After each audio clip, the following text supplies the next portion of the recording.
एक बार की बात है, एक शहर में एक छोटा सा परिवार रहता था। उस परिवार में विनोद, उसकी बूढ़ी माँ और बीवी लता रहते थे। विनोद एक ऑफिस में मामूली सी जॉब किया करता था। विनोद और लता एक दूसरे के साथ बहुत हंसी खुशी रह रहे थे, पर उनके जीवन में बस एक चीज की कमी थी, वो ये कि उनका कोई भी बच्चा नहीं था। एक दिन लता अपने कमरे में बैठी रो रही थी, तभी उसकी सास वहाँ आती है। क्या हुआ बहू, रो क्यों रही हो? माँ, हमारे घर में किसी चीज की कमी नहीं है। बेशक ये इतना नहीं कमाते, पर फिर भी हम खुश हैं। बस मुझे एक ही चीज का दुख है, मैं भी चाहती हूँ कि दूसरों की तरह मेरा भी एक बच्चा हो। अरे बहू, तू चिंता मत कर, बस तू भगवान पर विश्वास रख। आखिरकार कुछ सालों बाद उनके घर एक सुंदर सा बेटा होता है। विनोद और लता अपने बेटे का नाम केशव रखते हैं। दोनों केशव को बहुत प्यार करते हैं, पर लता के लिए तो केशव उसकी जान से भी बढ़कर था। वो अपने बेटे की छोटी सी छोटी चीज का भी पूरा ध्यान रखती थी। सुबह से लेकर रात तक लता बस केशव की देखभाल में ही लगी रहती थी। केशव को एक खरोच भी आ जाए तो लता की जान निकल जाती थी। बस सब कुछ अच्छा चल रहा था, पर एक दिन लता जब केशव के साथ खेल रही थी, तब अचानक केशव बेहोश होकर जमीन पर गिर जाता है और उसकी नाक से खून भी आने लगता है। केशव, मेरा बच्चा! हे भगवान, क्या हो गया मेरे बच्चे को? लता की चीख सुनकर विनोद और विनोद की माँ जल्दी से बाहर आ जाते हैं। ये क्या हुआ केशव को? हमें जल्दी से इसे हॉस्पिटल लेकर जाना होगा। जल्दी से विनोद और लता केशव को हॉस्पिटल लेकर जाते हैं। डॉक्टर केशव को एडमिट कर लेते हैं। हमें बच्चे के कुछ टेस्ट करने होंगे। ऐसा क्या हो गया मेरे बच्चे को? देखिए, वो तो टेस्ट के बाद ही पता चलेगा। आपको जो ठीक लगे आप वो करो डॉक्टर साहब, बस मेरे बच्चे को ठीक कर दो। आप परेशान मत हो, आपका बेटा बिल्कुल ठीक हो जाएगा। डॉक्टर केशव के कुछ टेस्ट करते हैं और रिपोर्ट आने पर पता चलता है कि केशव को ब्रेन ट्यूमर है। डॉक्टर विनोद और लता से बात करता है। आज केशव की रिपोर्ट्स आ गई हैं। आपको थोड़ी हिम्मत रखनी होगी। हिम्मत क्यों? क्या हुआ मेरे बच्चे को? देखिए, उसे ब्रेन ट्यूमर है, वो बिल्कुल ठीक हो जाएगा। बस उसका ऑपरेशन करना पड़ेगा। हे भगवान, मेरा केशव! आप जल्दी से ऑपरेशन कर दो डॉक्टर, बस मेरे बेटे को ठीक कर दो। वो बिल्कुल ठीक हो जाएगा। आप बस ऑपरेशन के लिए 10 लाख रुपए जमा करा दीजिए। 10 लाख? हमारे पास तो 50,000 रुपए भी नहीं है। आप जल्दी से पैसों का इंतजाम कर लीजिए, क्योंकि हमें ये ऑपरेशन जल्द से जल्द करना होगा। डॉक्टर केशव को डिस्चार्ज कर देते हैं। विनोद और लता केशव को घर ले जाते हैं। लता का रो रो कर बुरा हाल होता है। वो ना तो कुछ खाती है और ना ही पीती है, बस दिन भर केशव को देख देख कर रोती रहती है। एक रात लता को बहुत घबराहट हो रही होती है, इसलिए वो उठकर बाहर चली जाती है। बाहर बहुत अंधेरा होता है। लता ताजी हवा लेने के लिए थोड़ा आगे निकल जाती है। वो चलते चलते थोड़ा थक जाती है, इसलिए एक पीपल के पेड़ के नीचे बैठ जाती है। कुछ देर बाद उसे फिर से केशव का ख्याल आ जाता है और वो जोर जोर से रोने लगती है। हे भगवान, मैं क्या करूं? मेरा बच्चा, मैं मर जाऊंगी। मैं क्या करूं? जिस पीपल के पेड़ के नीचे लता बैठकर रो रही होती है, उस पेड़ पर एक चुड़ैल रहती है। वो चुड़ैल पीपल के पेड़ पर बैठी लता को रोते देखती रहती है। ये औरत क्यों पागलों की तरह रो रही है और मुझे परेशान कर रही है? लगता है इसे अपनी जान प्यारी नहीं है। लता का रोना अभी भी बंद नहीं होता और चुड़ैल गुस्से में लाल पेड़ से नीचे उतर आती है और लता के सामने आ खड़ी होती है। चुड़ैल, तू क्यों पागलों की तरह यहाँ बैठकर घंटे भर से रोई जा रही है? लगता है तुझे अपनी जान बिल्कुल प्यारी नहीं है।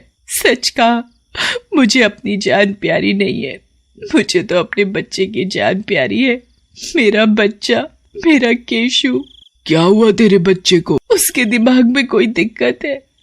उसका बहुत बड़ा ऑपरेशन होना है, जिसके लिए हमें 10 लाख रुपए की जरूरत है। हम तो गरीब लोग हैं, कहाँ से लाएंगे इतने पैसे? डॉक्टर ने बोला है अगर उसका जल्दी ऑपरेशन नहीं हुआ तो। चुड़ैल को लता की दुख भरी कहानी सुनकर उस पर बहुत तरस आने लगता है। मेरी भी एक छोटी सी बेटी थी और उसकी एक्सीडेंट में मौत हो गई थी। मैं उसके बिना रह ही नहीं पाई और अपनी जान दे दी। आज मुझे तेरी कहानी सुनकर अपनी बेटी की याद आ गई। मैं चाहती हूँ कि बस तेरे बेटे के साथ कुछ भी गलत ना हो। तू चिंता मत कर, वो बिल्कुल ठीक हो जाएगा। पर बिना पैसे ऐसे कैसे मुमकिन है? तू पैसे की बिल्कुल चिंता मत कर। तू बस घर जा और अपने बेटे का ध्यान रख और ठीक 1 महीने बाद मुझे इसी जगह पर दोबारा मिलना। मैं तुम्हारी सारी परेशानी दूर कर दूंगी। लता को समझ नहीं आता कि वो एक चुड़ैल पर कैसे भरोसा करे, पर उसके पास कोई और चारा भी नहीं होता। वो बस अपने घर जाती है और जाकर सो जाती है।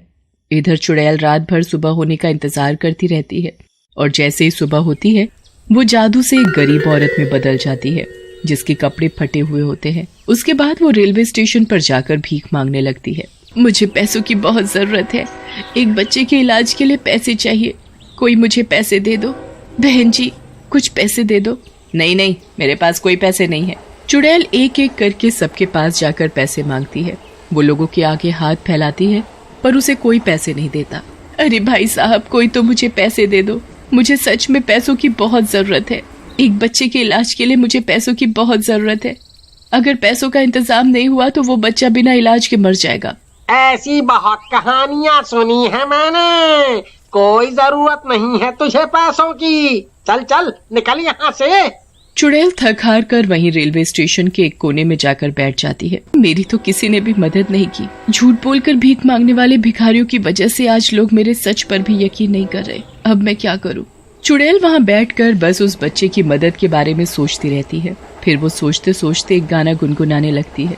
अरे वाह, ये औरत कितना अच्छा गाना गाए जा रही है। वो लड़की अपने पर्स से 50 रुपए निकाल कर उसको दे देती है। चुड़ैल बहुत खुश हो जाती है। तुम तो बहुत अच्छा गाना गाती हो, ये पैसे तुम्हारे गाने के लिए। अब चुड़ैल को समझ में आ जाता है कि अगर वो गाना गाए तो लोग शायद उसे पैसे देकर उसकी मदद कर देंगे। फिर वो गाना गाना शुरू करती है और एक एक करके सबके पास जाती है। लोगों को चुड़ैल की आवाज बहुत ही पसंद आती है। सब उसको पैसे देना शुरू करते हैं। अब चुड़ैल के पास धीरे धीरे इतने पैसे हो जाते हैं कि उसके दोनों हाथ भर जाते हैं। फिर वो अपनी साड़ी के पल्लू में पैसे इकट्ठे शुरू कर देती है। धीरे धीरे उसकी साड़ी का पल्लू भी पैसों से भर जाता है। चुड़ैल बहुत खुश होती है। रात होने लगती है, इसलिए अब चुड़ैल पैसे लेकर वहां से चली जाती है। उसके बाद वो जिस पेड़ पर रहती है वहां जाकर पेड़ के नीचे बैठ जाती है और पैसे गिनने लगती है। अरे वाह, ये तो बहुत सारे पैसे हो गए, पर फिर भी ये इतने नहीं जिससे उस बेचारी औरत के बच्चे का इलाज हो पाए। मुझे अभी बहुत सारे पैसे और जमा करने होंगे। कोई नहीं, मैं कल फिर सुबह जल्दी उठूंगी और फिर से रेलवे स्टेशन पर जाकर भीख मांगूंगी। अगले दिन वो चुड़ैल फिर से औरत का भेष बदलकर रेलवे स्टेशन पर जाती है और गाना गाकर भीख मांगती है। शाम को फिर वापस आकर पैसे गिनती है, पर अभी भी पैसे पूरे नहीं हुए थे। वो रोज ऐसे ही भीख मांगती और पैसे एक गड्ढे में इकट्ठे करती रहती। आखिरकार 1 महीना पूरा हो जाता है और भीख मांग मांग कर वो पूरे पैसे जमा कर ही लेती है। आखिरकार मेरे पास पैसे पूरे हो ही गए। आज जब वो औरत आएगी तो ये पैसे देखकर बहुत खुश होगी। आधी रात का वक्त होता है। विनोद सो रहा होता है।